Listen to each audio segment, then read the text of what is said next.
He was humiliated by the girl he loved. 2 years later he did something terrible. To get revenge you will never imagine what he did. Idris was a 17-year-old boy. Idris school in Lagos. Some students called him all kinds of cruel names and mocked him constantly. He often felt lonely and sad. But there was one person who always made his heart race. Amina. The most beautiful girl in the whole school. Idris had a massive crush on her but never thought she would notice him. One day something unbelievable happened. Amina invited Idris to a party at her house. Idris was so excited he couldn't believe it. This must be my chance, he thought. He wanted to make a great impression, so he rented a fancy suit and even borrowed a luxury car. He wanted everything to be perfect. In his excitement, Idris borrowed money from his friends to buy expensive gifts for Amina. He imagined how happy she would be receiving them, filled with hope that this might be the start of something special. When the day of the party came, Idris was nervous but happy. He dressed in his new suit and drove the luxury car to Amina's house. The place was full of students and everyone was having fun. Idris smiled shyly as he handed Amina the gifts he had bought. But then something strange happened. Amina and her friends started laughing. Idris felt his stomach twist. Why are they laughing? He thought. Then Amina stood up and called everyone's attention. Idris's heart pounded. Maybe she was about to say something sweet? Instead, her words cut through him like a knife. It was all a bet, Amina said with a cruel smile. We wanted to see if I could go out with the ugliest boy in school. The room burst into laughter. Idris's heart shattered. His legs felt weak. His face turned red. He couldn't believe what he was hearing. This can't be happening, he thought. Just then Amina's real boyfriend stepped out from the crowd. He looked Idris up and down and sneered. Do you really think you could ever afford someone like Amina? Idris's eyes widened, his heart pounded and tears welled up. The laughter grew louder, ringing in his ears. He couldn't take it anymore. Covering his face, he ran out of the party. As he ran, Idris's mind swirled with rage and humiliation. His dreams of Amina had been destroyed publicly. But deep down, something dark began to grow inside him, a burning desire for revenge. When Idris got home that night, he locked his door and cried until his eyes were swollen. His heart ached from shame. He checked his phone for comfort, but it only made things worse. Videos of the party were all over social media, and people were mocking him. His face burned with shame. But beneath the shame, something stronger emerged: anger. I will get my revenge, he whispered. For 2 whole weeks, Idris didn't go to school. He switched off his phone and isolated himself.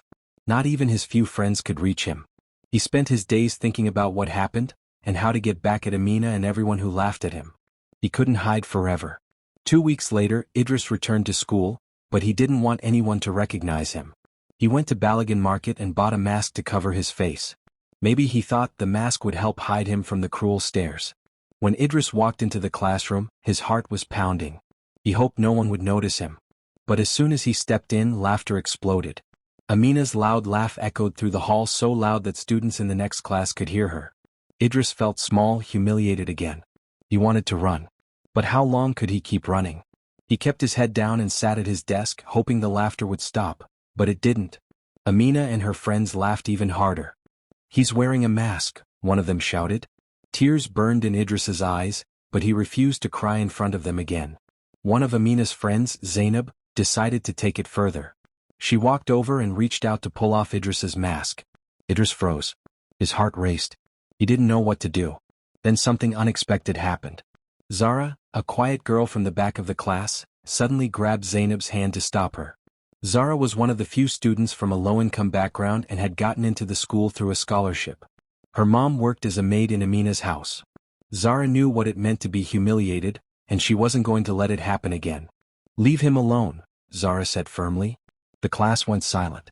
Zara stared at Zainab and Amina, her eyes filled with anger. Aren't you tired of making fun of him? She asked, her voice trembling but strong. Amina's face twisted with annoyance. She wasn't used to anyone standing up to her. Shut up, Amina snapped. You have the guts to talk to us? I should tell everyone that your mom is a poor maid in our house. The class erupted with laughter again. Zara's face turned red with shame. She had never wanted to be in conflict with Amina, but she couldn't stand by anymore. Some students murmured that Amina had gone too far, but no one else dared to speak up. After school that day, Idris caught up with Zara. Thank you, he said softly. Thank you for standing up for me. I'm sorry about what Amina said to you and your mom. Zara gave a small sad smile. It's okay, she said. I'm used to it. Idris looked at her, ashamed that he ever liked someone like Amina. Can we be friends? Idris asked hesitantly. Why not? Zara said warmly. They exchanged contact info and began walking together. Just then a sleek black car pulled up. Idris recognized it. It was Amina's. The driver got out and called for Zara. Idris looked confused. Is that Amina's driver? He asked. Zara sighed. Yes, but I'm not getting in. What do you mean? Idris asked, surprised. You're going the same way, right? Zara nodded. We live in the same house. But I help my mom with the chores first. Amina never lets me ride in the car with her, even though her dad told the driver to take us both. Idris's jaw dropped. He couldn't believe it.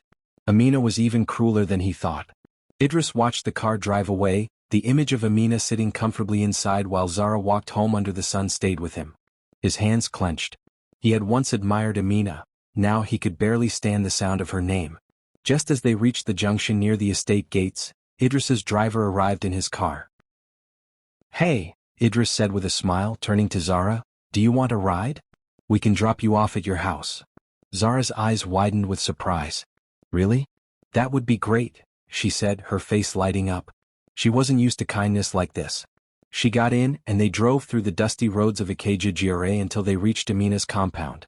Zara got out and thanked Idris again. Take care, Zara, he said as the car drove off. Zara waved, her heart feeling a rare sense of comfort after a long and difficult day. But the moment she stepped into the house, that comfort vanished. The sitting room was a mess, flooded with water. Her mother was on her knees, scrubbing the floor, her eyes red from crying. Mama?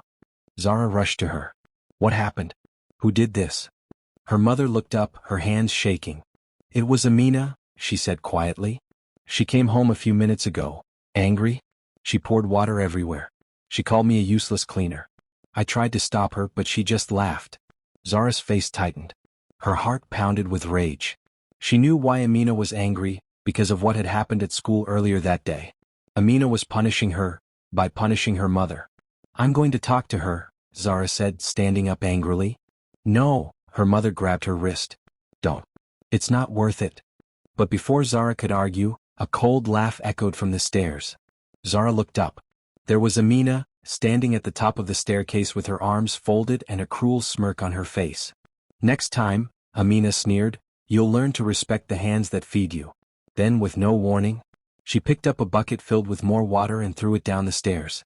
It splashed across the tiled floor, soaking Zara's shoes and her skirt. Zara stood there trembling. Her fists clenched. She wanted to shout, to fight back. But her mother's grip on her wrist tightened. Please, my child, her mother whispered. Don't. Zara didn't move.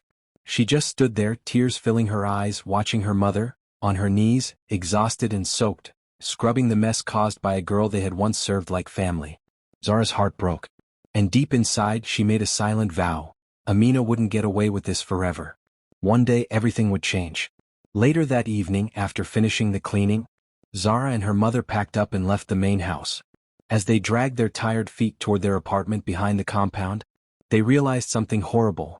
Zara's mother's key was missing. Mama, do you have it? No. I thought you had it. Zara froze. We must have left it in the main house. I'll go back and get it, she said quickly. Just wait here. She flagged down a Kiki Napep and returned to Amina's mansion. It was late. The estate was quiet. As she approached the gate, she slowed down. Light was coming from the living room window. She tiptoed closer and heard voices. Amina's parents were talking. She's completely out of control, a woman's voice said. Do you know she even borrowed money to throw that party? I regret the day we took her in, the man replied. Since her real mother died, nothing has been the same. We gave her everything and she gave us nothing but shame. Zara's eyes widened.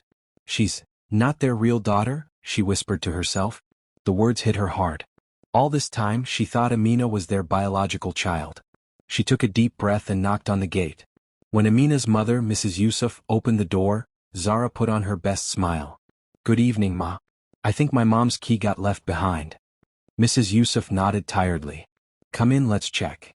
They searched the living room, the kitchen, the veranda, but the key wasn't there. Zara suspected what had happened. But she said nothing. She left quietly, her heart heavy. Not just from the lost key, but from the secret she now carried. As she returned home to her mother, shivering under a tree near the gate, she shook her head. It wasn't there.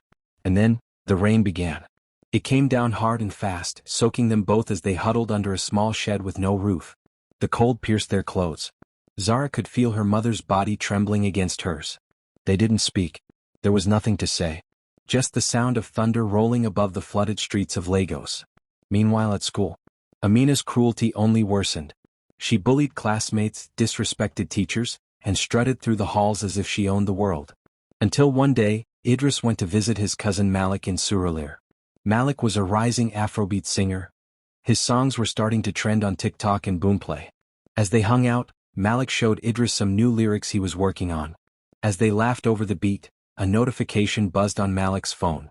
Idris glanced at the screen, and his mouth dropped. It was a DM from Amina. "Hey, I'm one of your biggest fans. Please reply." Malik noticed Idris's face. "You know her?" "Know her?" Idris laughed dryly. "She's the one who ruined my life." Malik raised an eyebrow. "She's been messaging me for months. I didn't reply, but now I'm curious." He handed Idris his phone. "Want to have some fun?" Idris grinned, feeling a rush of adrenaline. This was his chance, his moment to make Amina see what it felt like to beg. "Let's do it," he said, his fingers tapping on the screen as he began typing. Pretending to be Malik, Idris replied, "Hey, I'm sorry for the delay. I've been swamped with work, but I'd love to chat. Hit me up on WhatsApp." Malik's phone buzzed almost immediately. Amina's response came through in a flurry of messages, all polite, humble, and filled with compliments. She said things like, "I've been following your music for so long. You're so talented. I'd love to get to know you better." Idris laughed, his anger bubbling to the surface as he saw how different Amina was when she thought she was talking to someone famous. It was a far cry from the arrogant girl who had humiliated him in front of the whole school. But Amina had no idea. The person she was falling for wasn't Malik. It was Idris, the same boy she humiliated in front of the whole school. And this time, he wasn't coming back for love. He was coming with a plan. A night of lights, lies, and the most shocking twist Freedom High has ever seen. If you think part 1 was wild, wait until you see what happens at the prom. A fall from fame, a broken car, a ruined dress, and a moment that changes everyone's life forever. So if you haven't already, hit that subscribe button now. Turn on the bell, so you don't miss when part 2 drops. Because trust me, you'll want to be there when the truth finally explodes.